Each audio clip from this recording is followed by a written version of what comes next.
but like there's probably more, say, friends who were peers than people who I know who are older that I've known and like actually talked to, been friends with, been at parties with, who have passed away in my life than older people.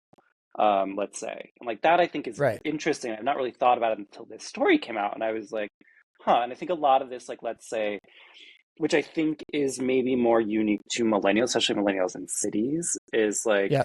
sort of drinking culture and like substance culture. And like I think that that's like part of it's like there's a lot of fun and good to that that's unique to millennials, but I think also that sort of like college binge drinking thing really hit a lot of people, and I think a lot of people weren't equipped to undo a lot of those sort of patterns. And I think for a lot of Right. people now, we're seeing those patterns sort of like evolve to the worst possible scenario.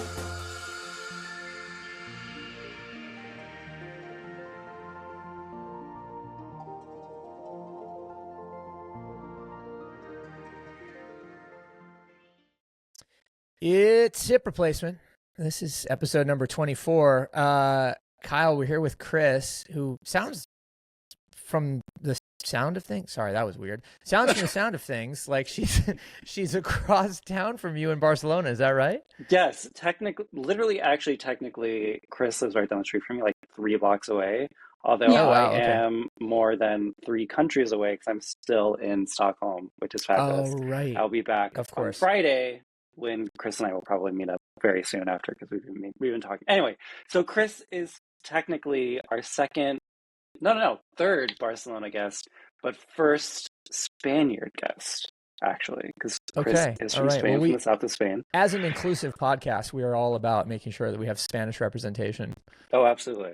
Absolutely. So welcome, Cris. Cris runs a really fabulous Substack called The Internet's Pearl, which I love, where there's a lot of sort of like really brilliant thinking about what's happening in the world. And I feel like everything you write, Cris, has been so like illuminating. It's things that are just like really gets, I feel like I'm like giving my brain like a bath. Like it's a really good, it gets you thinking in really great ways. Um, He's also a senior Okay. creative, great writer, great sort of strategist, really great thinker. So super happy to have you on, Cris. Welcome. Thank you for having me. Hi, Cris.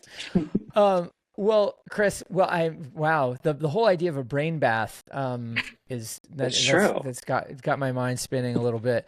Um, it's You just crazy, feel renewed. You especially. feel like you're like, I don't know, like you did a post recently about like oh, what was it called? Now I'm forgetting it. It was like what was it, like scrolling for your soul? Not that. You probably remember it better than I do, Cris, The but it was, Duolingo for lucid dreaming. yes, Dreaming like Duolingo for lucid dreaming, and just like this Oh, that's a idea. cool idea. Yeah, and like it was like a really good sort of like about how this internet spaces and social spaces are like moving in different directions and becoming each other in a lot of ways. And I just like, yeah, it's a lot of big brain thinking. So I really appreciate that. Got it.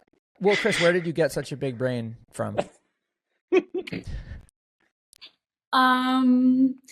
Well, I think the curiosity is what sparked everything. Like I've always wanted to find a space in which Yeah. to develop on my internet findings.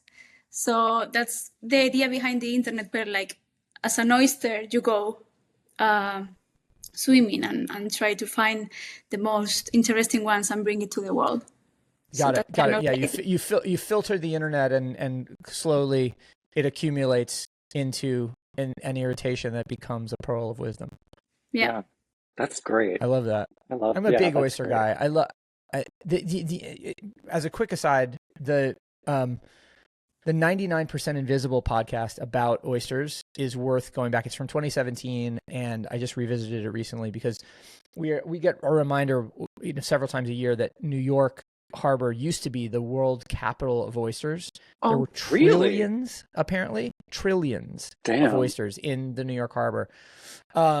Yeah, and so in any case, I'm a bit of an oyster obsessive. I like oysters a lot. So I love oysters well done. too.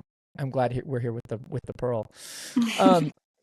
Well, so Chris, the way that we normally do this is that we'll start off with a, some sort of Gen X complaint or Gen X story or something like that.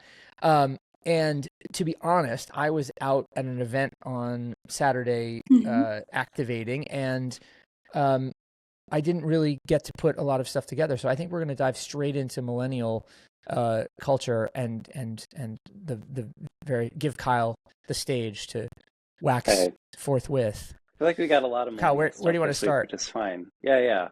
So the first thing, which like this is not an upper story in a way, but like I think it gets at a lot of interesting things. But I want to talk about it because I think it relates to a lot of cultural items that are happening. But there was a Slate story last week about how millennials are dying at a faster rate, and I thought that was like really interesting. And like obviously, it was like, oh, don't like that.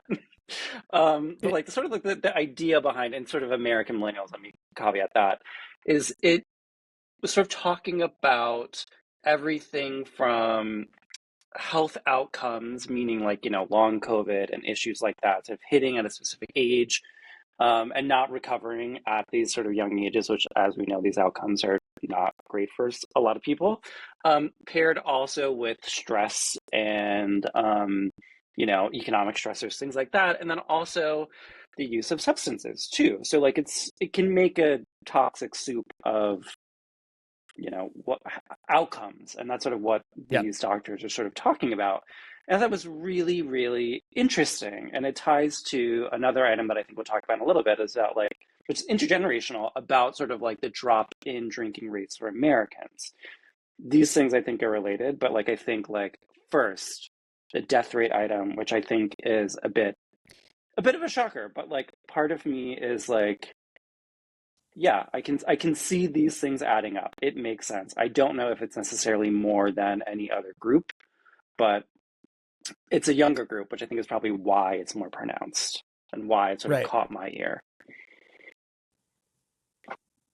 So, okay, so here's a question. This particular, in this analysis that Slate does, they describe how they looked at death rates in 22 countries from 1980 to 2023, which is the last year with reliable data, and that comparable to death rates among other generations, almost half of the millennial deaths are unexpected historically. Right. The way this is written, it's a little hard to parse the data, but I'm sort of like, I guess my immediate thought is this just one of those things where, because you're taking a snapshot of a particular moment, data looks like a certain kind of way, in the same way as like many like teenage boys get injured at a much higher rate than anybody else does because they're teenage boys, right? Like, is there something to that? I don't know. I mean, I guess my real question is, do you feel like there are lots of stories of your peers like passing away prematurely? Well, because without going, I don't hear it. Yeah, go ahead, Chris. Without going too far, today we had it's kind of niche, but we had the death of a really famous Spanish actress. She was only 40, and the causes of her death weren't clear, or at least the media didn't explain why. So I don't know. Something is happening, and I think maybe it has to be with our health habits or exposition to stress, and even the access to healthcare systems. Yeah, well, that's like the interesting thing, is because like to your question, Ben, is that like I can probably tell you, like, look, this is not a brag at all, but like there's probably more, say, friends who were peers than people who I know who are older that I've known and like actually talked to, been friends with, been at parties with, who have passed away in my life than older people. Let's say. And like that I think is interesting. I've not really thought about it until this story came out, and I was like, huh. And I think a lot of this, like, let's say, which I think is maybe more unique to millennials, especially millennials in cities, is like sort of drinking culture and like substance culture. And like I think that that's like part of it's like there's a lot of fun and good to that that's unique to millennials, but I think also that sort of like college binge drinking thing really hit a lot of people, and I think a lot of people weren't equipped to undo a lot of those sort of patterns. And I think for a lot of Right. people now, we're seeing those patterns sort of like evolve to the worst possible scenario. And I think like Chris's example, like I don't know if that was someone who's emblematic of this, but I do think that there are like, you know, it's these compounding things. And like I think it's a really sort of interesting pile up that's like, it's obviously a tragedy, but like I think that like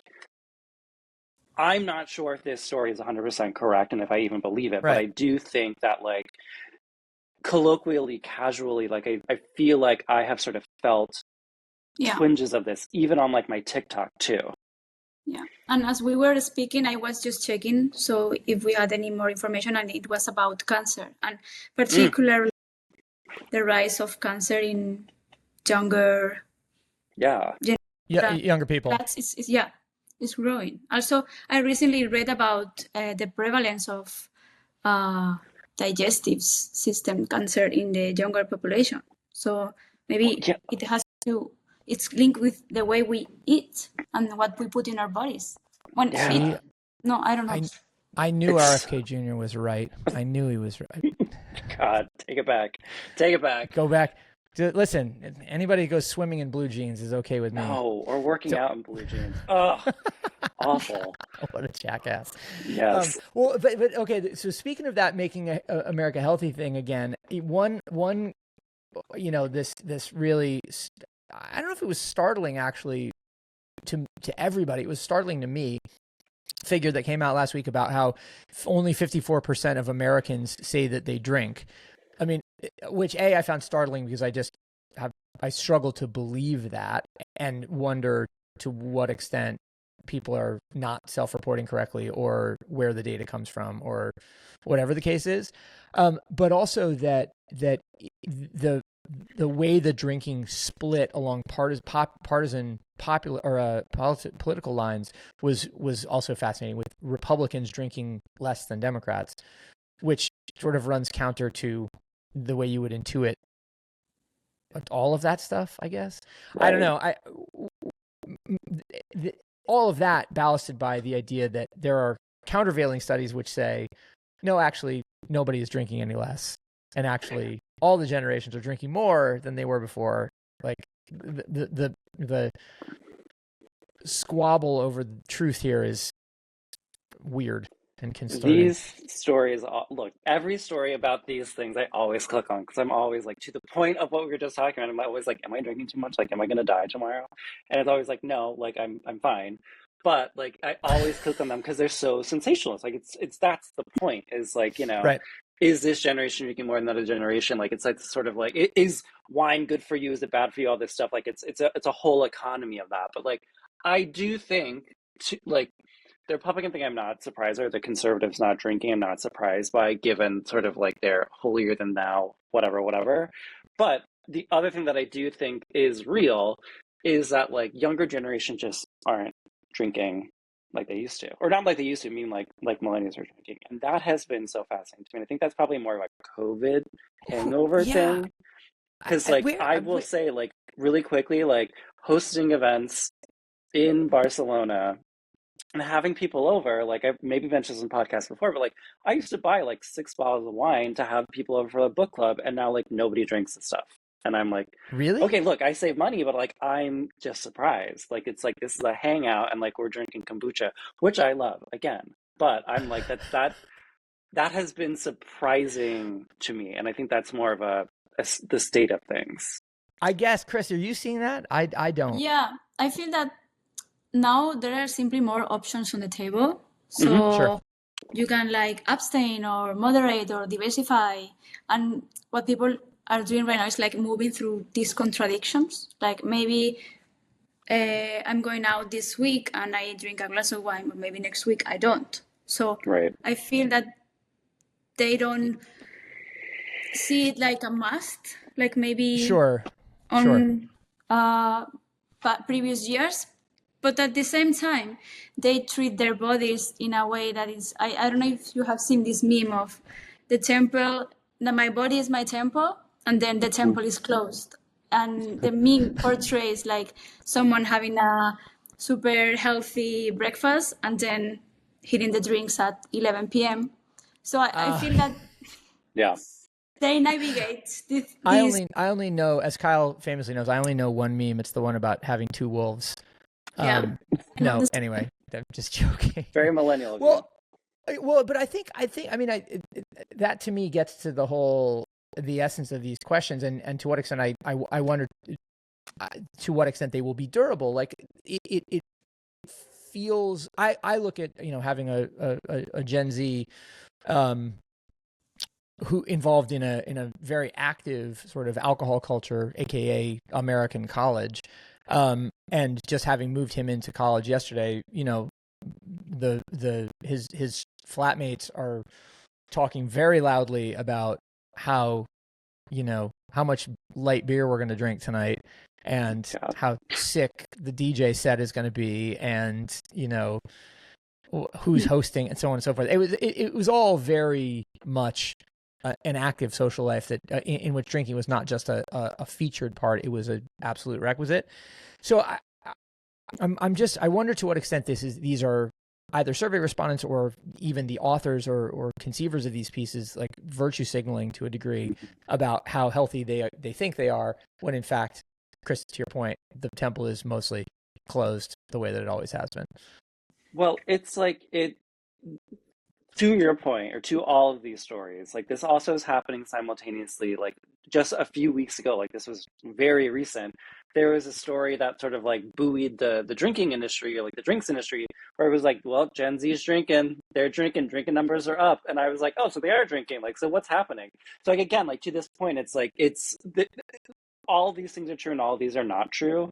Like, I think this relates and doesn't relate to another sort of conversation that I've keep seeing. I think they were in response to this story, but I've also heard this from friends too, is like, life in the world is so bad right now that like you have to sort of raw dog it, or just like sort of deal with it without any sort of like filter of like alcohol or whatever. Like you need to like keep your wits about you. And I think that is something I've heard in multiple places, but like that's a really interesting development too, that I think is, you could say it's about health. I mean, it is about health, because you're like, you're trying to keep your brain sort of intact, right, for whatever might come.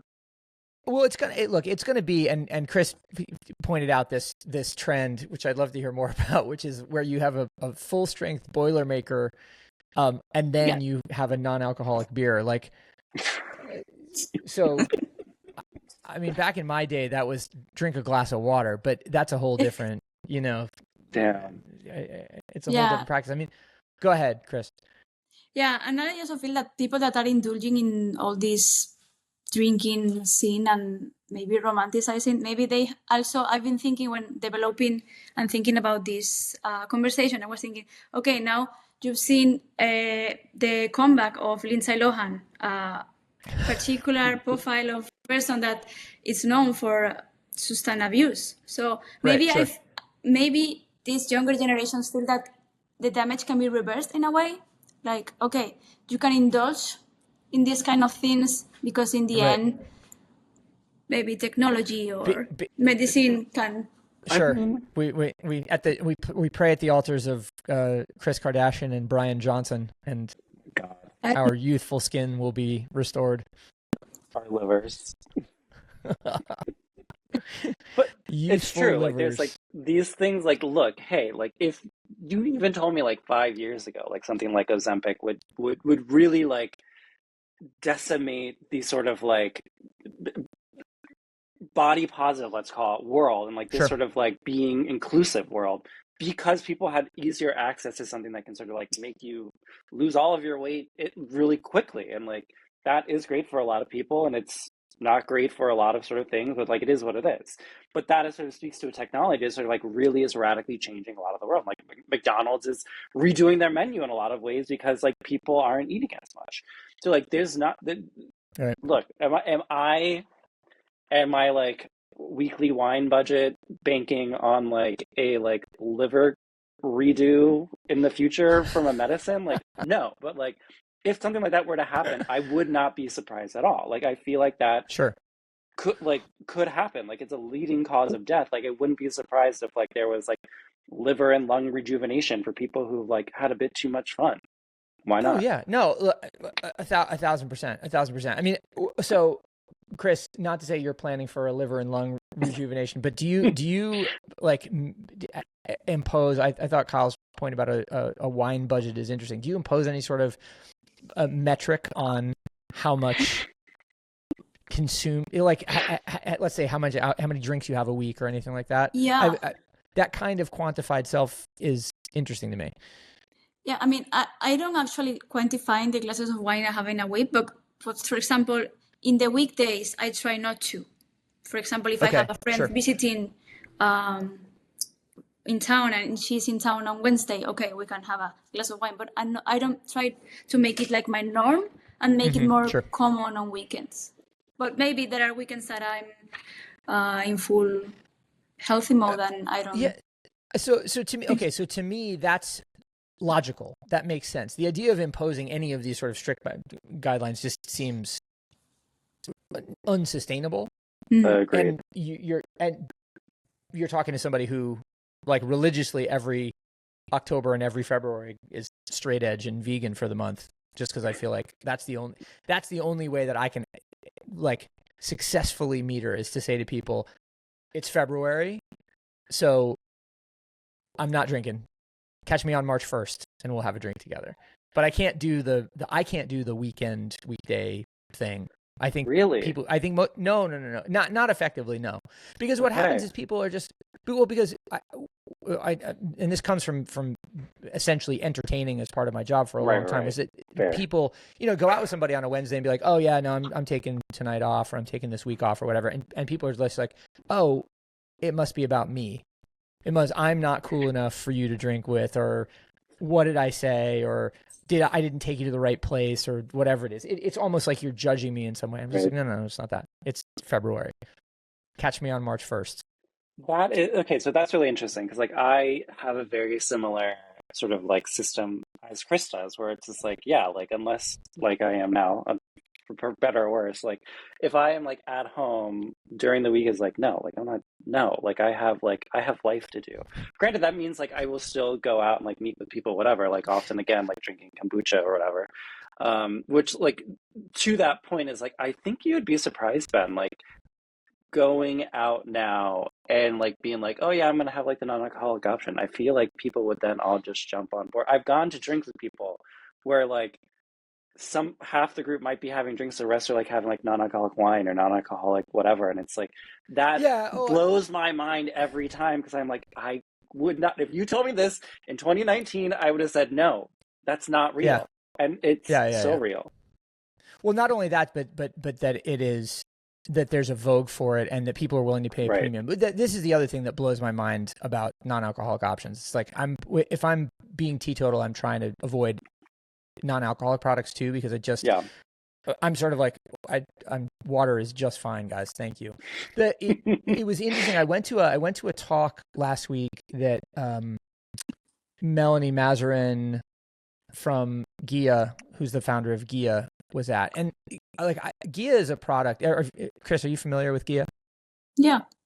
So Gia is a product that I find fascinating because while I enjoy it as a liquid, and while I understand the idea of the usage occasion, and I think the idea of kind of bittersweet aperitivo flavors are much more interesting than, lots of our other American sickly sweet cocktail culture sort of things, I have a hard time imagining paying for it.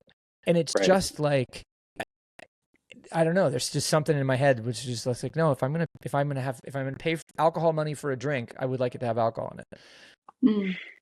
That is true. So you do it the alcohol, not the flavor, right? For me, for example, it's the flavor. If I am serve a menu and the non-alcoholic option has a better combination of ingredients, I go for the flavor. That's interesting. Could never be me, sadly. No, nor I. And I love okay, that. I wish that was more me, but that is a really great way of looking at things. Huh. I mean, yeah, that I love that. I agree. All right, well, so okay, so to the point of individual differences, one of the other stories, Chris, that you shared was about the idea of people shifting what was called chrononormativity. And what essentially this means is there's been an expectation, particularly in let's call it an Americanized world or Western culture, where there are milestones by which by certain ages you are supposed to achieve. So that would be, for instance, getting married. That would be having kids. That would be buying a home. That would be having a particular job or getting a particular degree. Any of those sorts of things. And there's a movement afoot, largely within millennials, to rewrite that script and to change it. So if from my parents' generation, the silent generation, you were supposed to be married at 25 and you were supposed to have kids, or you were supposed to have a house by 30 and you were supposed to, I don't know, retire at 65, let's say, for argument's sake. What are the new, how are millennials rewriting those numbers? Where has the Overton window moved to? Well, I think now your milestones are not defined by the typical ones, and people are reinventing what's a milestone to them. That's okay. That's true. Give me an example of a new one. For example, I don't know, being able to do or to travel to your dream country that you've been saving for a very long time. Okay, fair. Or That's a good one. Being able, for example, I've been noticing that there's a trend on India of celebrating fake weddings, which means... Oh, really? Incredible. Yeah. No, talk about that. What does that even mean? Yeah, it's like a celebration. There are hotels and there are venues that host this idea of wedding, but without all the compromises that implies having a wedding with parents, having a wedding with relatives. It's just a wedding with friends that dress up. I love that. Is there an actual wedding that happened? I mean, in other words, is there a legal contract that's made as a part of this? No, your friends nominate you, and you just... wow. Really? So I could nominate you and Kyle to have a fake Indian wedding, and then, wow, okay. That is amazing. So it's like rewriting what does mean for them getting married. That's a real, wow. That's like the nth degree of the ice bucket challenge. Like, I nominate you to undergo a multi-day celebration for a fake betrothal to someone that you're not actually. I mean, look, if all the friends are chipping in and we're all giving everybody a wedding, then like it's great. Like that's like fantastic. I mean, it also bodes really well for Rihanna. Like she's got weddings to play forever now. Yes. I would also say like another one is like maybe it's not. Actually, I don't know. Like I this is actually a good one. It's like the dog thing. And like, I feel like it's less the getting the dog is the milestone. Because I don't think it's that. I think technically, yes, it is, but I don't think people like send out like a birth announcement when you get a dog. Like maybe it's an Instagram post instead. But I do think what has sort of like replaced what is actually part of it, and I do know this, is that like there have been like, you know, the dog birthday party thing. Like that's a real thing. Like I've gotten invited to dog birthday parties. Like, do I think they're silly? Would I ever have one? No, but like, would I go and have I been to a dog birthday party? Absolutely. And like, I think to that, like, it also ties into like, you may not do like a birth announcement, but you probably will do like a death announcement. Like that I've gotten as well, is that it's like, you know, there might be a memorial for a dog. And like, yes, I've gone to that too. I'm like, that's great. Right. But like, that's like a really... but I don't think that's unique to millennials per se, but like I do think a lot of that culture came from millennials.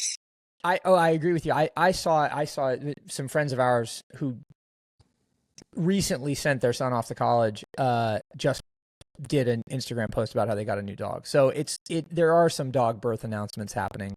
Yeah. Dog adoption announcements. And those people are Gen X. So Yeah, I they're think, everybody. yeah, My boomer parents do it too. Like it's wild. Like it's truly I mean, it's economy is a whole way of life. Like that, I think. Like well, I mean, in Italy, the dogs have replaced the people, as we talked about last week. yeah, yeah. They've replaced the babies. Kyle, I was listening back to that episode, and you had a sort of a dark implication about that being a right wing, sort of Handmaid's Tale-esque tactic or strategy I to force people into reproducing through natural means. Yeah, I feel like it's that pendulum is gonna swing back and like look and like that might be look a win for the left. Let's say like let's hold on to that because like I do think that that sort of is brewing because like when you have the at least in the American imagination, I know there's definitely more than just American natalists or pro natalists, whatever the fuck they're called, talking about this where it's like you need to be having kids, you need to be having kids, you need to be whatever and like the people that they're talking to and saying that to are the people who are also like sending the dog birth announcements, you know? Right. So like Yeah.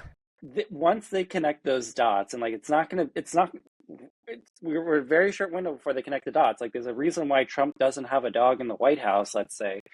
Like then there will be a sort of backlash to that and like it'll be real fucking sanctimonious. It's gonna be really obnoxious.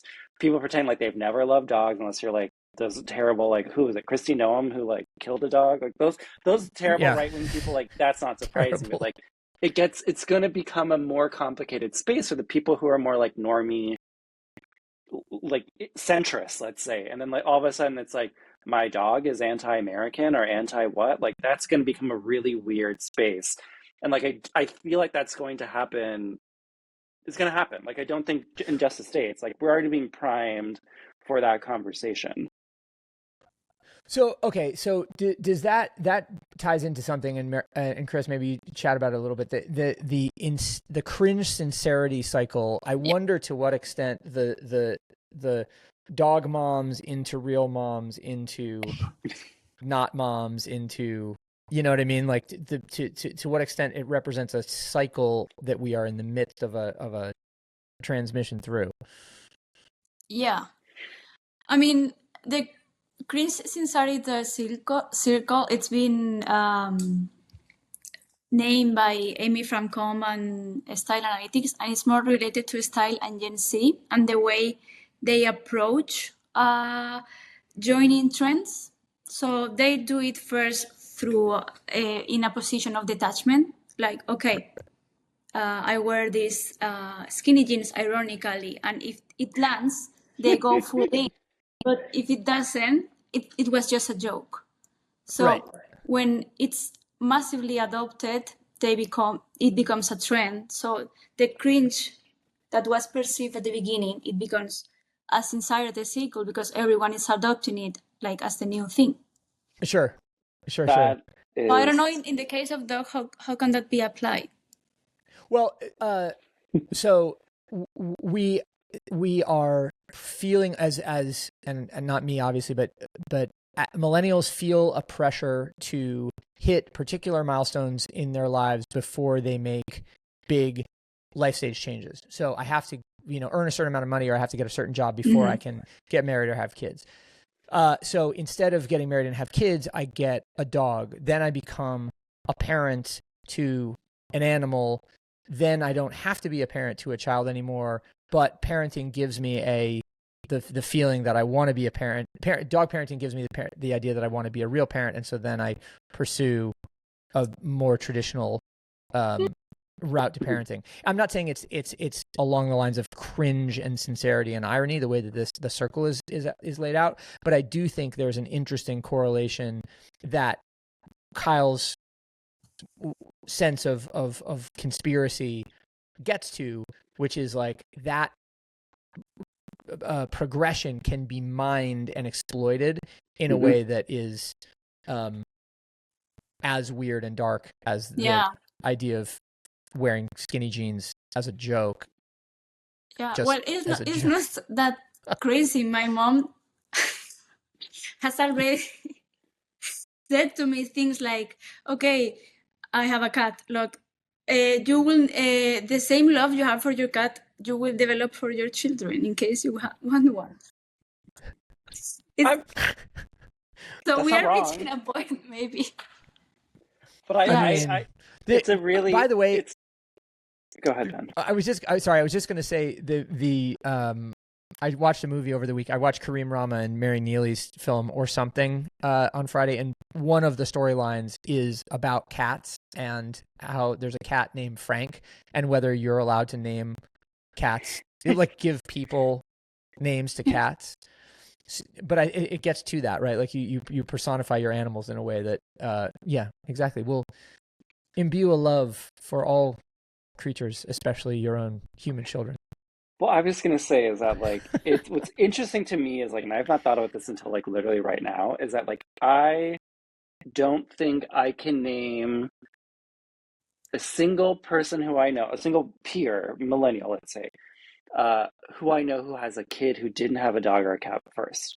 There was nobody who was like, I have a baby now. It was like everybody always had a dog. Even if the window was small, they had like a pet that they like expressed publicly and, you know, in semi-private with your friends, their love to this animal. And then like a baby happened years or months later or whatever. Right. And like, I don't think they're directly connected, but they are in a lot of ways. Is that it's like, you know, I think for a lot of younger people, and I don't think this is unique to millennials, I probably think that Gen Z does this too, is that like the dog is sort of like an audition for a baby. And it's like, can I handle this responsibility? And a lot of them I animal think is training like, oh wheels. Yeah, exactly. And I don't think that's unique, but like I think that is something that is more normalized. Like I don't think that's a unique thing that people have done, but I do think millennials and probably Gen Z are people who have really done that, because like I can't think of anybody. I think the pet, Chris. I mean, I want to hear what you think about this, but I think the pet parent thing is a millennial. It's very much a millennial or circa millennial invention. My peers, when I was in my early 20s, got animals to meet people. You bought a dog so you would have a conversation piece at the park, not because you were trying to audition. That is so interesting. A parent. Yeah. Oh, wow. It reminds me of a saying that I heard like years ago that says that plants are the new pets and pets are the new children. Yeah. So I think it applies for our generation, yes. And also Kyle and I have been having some conversation about this, and I think it's total whole worlds apart. The experience of millennials in urban landscapes and the experiences of millennials in like more suburban spaces. I feel that in suburban spaces, me coming from a suburban city, you see the people that stay there, their milestones were like more linear and progressive rather than the millennials that decide to move to big cities and accomplish other things. Right. Yeah. That I think it's yeah. I think that is the millennial version of that, I think, really exacerbated what has always sort of been there. But I think like millennials really, probably because in a lot of ways the lack of money in the city and the lack of sort of like financial opportunity compared to, let's say, Gen X, and I could be wrong, is that like that sort of meant that like I'm going to be really or be really creative, and yeah, I'm going to get this dog for companionship, for a baby instead of the actual baby, because I can't afford the baby, I can't afford the house, can't afford whatever, and unless you're in a say more hetero relationship where a baby can just happen. I think if otherwise it's like, no, this here is the baby I had to proactively get. Proactive baby pets. I like this a lot. Exactly. So here's another question. I want to talk about Gen Z for a second. I just had this as an aside. The idea of these sort of marking new life stage changes, saying instead of buying a house by 30, I want to be able to travel to Thailand by 30, or instead of having, a baby by, or being married at 25, I want to be, I don't know what, I want to have my MBA by the time I'm 25, whatever it is.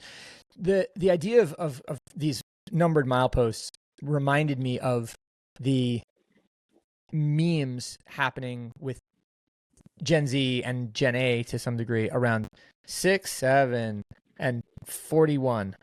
And I'm wondering, are we going to start to see a rise in numerology among young audiences? Will we start to see like all of the numbers being exploited? And will it take us back to, you know, a sort of a Freemason kind of state of things? Okay. Big brain here. Yeah. What if 6-7 was actually a Masonic plot to galvanize membership among Gen A and Gen Z? I love that idea. I think like, hey, stranger things have happened. I think that to me, this 6-7 thing, and like, look, I am not very well versed in it, but I've heard of it, is like, to me, it sort of speaks to like, somehow, even though we have so many words, like we're like running out of words in a lot of ways. And I feel like this sort of collides into this trend that's like very unique to TikTok, but like I feel like it's going to be exported any day now, of like really long acronyms to express a very specific meme. And like those two things go together where it's like, you know, I'm trying to collapse a history or a culture into like a really quick whatever, like be it two numbers, which could in numerology mean so many different things, or, you know, a series of nonsense letters that is referencing a meme about a barbershop haircut singer guy. You can just Saibow, Kyle. Yes. You just Saibow right now. Yes. That is my sort of thinking about it, is that like it's sort of it's evolving something that's already happening in that way, numerology or not. Chris, right, what do you think? Yeah, I feel that Gen Z specifically are twisting the things because the meaning that words and numbers have evolved so quick that it reaches a point in which you can wrap your head on. And I was also thinking about this LOL TikTok about LOL, about the millennial LOL that Kyle shared, that Gen Z has been throwing stones at us for using it. But at the same time, I feel it's because they are so used to seeing emojis and numbers evolve and change of meaning that maybe for them, LOL is like written in a stone, and they cannot wrap their head around the fact that it's been around for so long. In a way, is a great take on it. It's also interesting though that because we've talked about this the millennial lull as on the podcast previously, because I'm sort of not it was not until it was pointed out to me that it was a sort of a millennial byword that I realized it as such. But it's interesting because it as a byword for like participation or as a signal of belonging is interesting, but different than the way that these numbers like 6, 7, and 41 have been used as memes to represent, as you said, like containers for a whole bunch of other meaning, right? It's less a signal about I'm part of the club, and it's more a if you know signifier for some thing. The interesting bit about like I looked up 41 and where that meme came from. It comes from a song by Blizzy Boy from 2021 where he talks about being 41 and having 41 of everything, apparently. But the interesting thing is, in this AI overview, it continues to say the number 41 can have other associations, some of which are more serious. Depending on context, it may refer to the 41% suicide statistic, which is about attempted suicides among transgender individuals. It could refer to the 41 times that Amadou Diallo was shot by NYPD in 1999. And then in some, 41 is apparently used as slang for the police or law enforcement. Now, I have to be honest, I don't think I would have assigned that meaning to 41, any of those meanings to 41 at any point. But it is intriguing to think like how these numbers become vehicles and then get fueled by the slot machine to take on meanings that can become launchpads for conspiracy or whatever. Hence my Freemasons thing. Yeah, well, yeah. So like that brings up a really interesting thing, because like in a lot of ways, to Chris's point, LOL I think was that. Like it truly, like it sort of signaled like this is containing information in this way and sort of evolved now into a sort of like a tick, which is a fascinating thing. It's like, is 41 going to become that? It's another point. The other thing that's really interesting is that like you turn to AI to get a recap of it. And like the recap. I didn't turn to AI. I just Googled, and Google turned to AI. Still, fair. Okay, fair. Not you. Google did it. But yeah. What's interesting is that like, and this is not unique to this specific instance. This is already happening a lot of ways. Is like the information it's pulling up isn't right. And so then it's layering all this extra information. Like this has always been true where people use LOL wrong for years when it was supposed to be used in a very specific way that millennials knew, and if you use it wrong, it was cringe. But now there is this, and I know Ted Gioia did a sort of like rage bait but true story last week about how like the internet has like 6 more months left and then it's all going to collapse because there's not going to be any truth anymore. But this gets at that, is that like there was a time when you used it wrong because you heard it and you thought you're using it right. And now there's a source that you go to sort of find information. If you're not more discerning, and most people aren't more discerning, they're then thinking all these people saying 41 are honoring transgender people who have died or are talking about whatever fuck police thing at the same time. And it's like that then like it's like the urban being in a meeting with, I've had this happen years ago, not in a long time, but like being in a meeting where you're trying to like name a product or name a show, and like you have this one person who is, you know, sorry, Ben, Gen X or a boomer who is like, let me look this up in Urban Dictionary. And I'm like, you don't have to do that. Why would I say this if I knew it was a bad thing? Like, what are you talking about? And like, then that's sort of like, yes, Urban Dictionary at least like was reputable, even though it wasn't like, you know, an actual dictionary, versus like this AI thing, which is like, no, you're going to get a lot of shit and it's going to create new meanings in ways that it didn't mean to. Fascinating. Sure. Yeah. That was a tangent. Yeah. No, it was good. Sorry, Cris, go. What were you going to say? No, I feel that the ones that will prevails are the ones that help to fill a gap in a way of a meaning that wasn't here before. I think of the number 8, for example, that is used to say that someone did something exceptional. So that fills a gap, or maybe we find a new way of saying it. But if we go to the numerology again, I think of one of the most prevalent numbers is the 8. Interesting. That's so well. Really, I mean super lucky number in Chinese. Also, not to make this too weird, but the 8 corresponds in the alphabet to H, and so when you go 88, that's HH, which is a white nationalist dog whistle. Whoa. Wow. Yeah. All right. Wow. But I think this is an interesting thing, right? The idea of filling the gap. I think, Cris, you're 100% right, but it's also what gap are we filling, and what like by creating the wedge into that gap, what do we potentially let in also with it? Maybe they are not trying to fill a gap, but trying to make a like to define a community that know the meaning. Yeah. That still is like, it's so interesting because like that just reminds of like a story like this, like trends or like something every few months, is that like, oh well, like some far right group made a thumbs up mean I hate X group, and it's like, what are you talking about? But like, it's true, like that does happen, but it also doesn't mean anytime you get thumbs up, like you're saying like, I want death to everybody who's white. Like that's not what's happening. But like that sort of like gap we've seen so many ways now, which is so funny. I've not thought about it.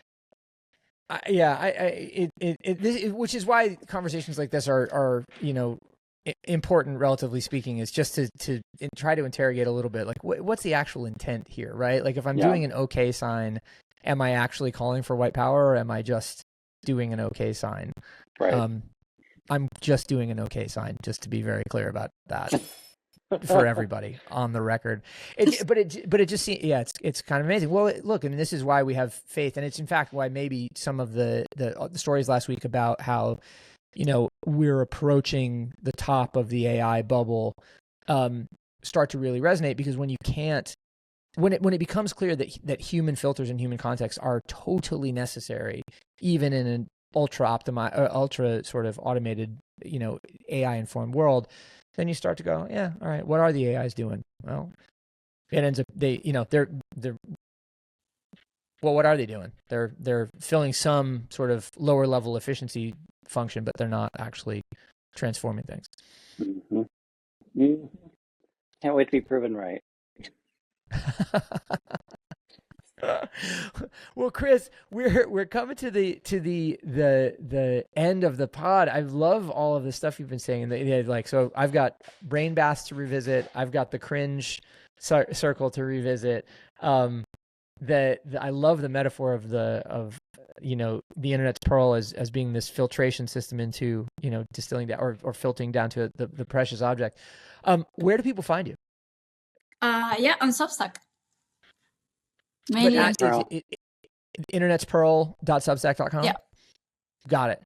And sorry, go ahead. It's the internet. Yeah. The internet's pearl. Okay, got it. Yeah, we got to have the article in there. Well, Kyle, are you back in Barcelona? Are you guys going to get together and do a follow up on this call at some point soon? Yes, probably. I'm back on Friday, so if anybody listening is there, send me a note. But we'll definitely, I feel like the funny thing about being out of town is that it's always you meet people when you're not there, and I'm like, oh, well, I'm not here, so we need to meet up. So it'll be great to see you, Cris, and see multiple people, and we'll be doing hopefully more things like this in the future locally, because I know local people want it and need it, and we're hope we're gonna be the change. Yeah, exactly. Will be. Exactly. Well, speaking of changes, we are, and speaking of the weekend, we are taking next Monday off because it's the Labor Day holiday here in the States. And so we will be back in the first week of September with another episode of Hip Replacement. But in the meantime, please, if you're hearing this, subscribe and like and comment and do all of the stuff that helps our podcast metrics and helps us reach out larger audience. And then make sure you go and look at The Internet's Pearl on Substack, SICK, which is mine, SIC, weekly on Substack, and of course the mighty legendary trend report at 1234 Kyle 5678. I can't believe you remember that. I don't even think I remember that on some days. So thank you for remembering that. It's my pleasure. All right. Well, anyway, guys, our guest has been Cris from the Internet's Pearl. Cris, thanks so much for being here, and we will catch you again another time soon. Thanks, Cris. Thanks, y'all.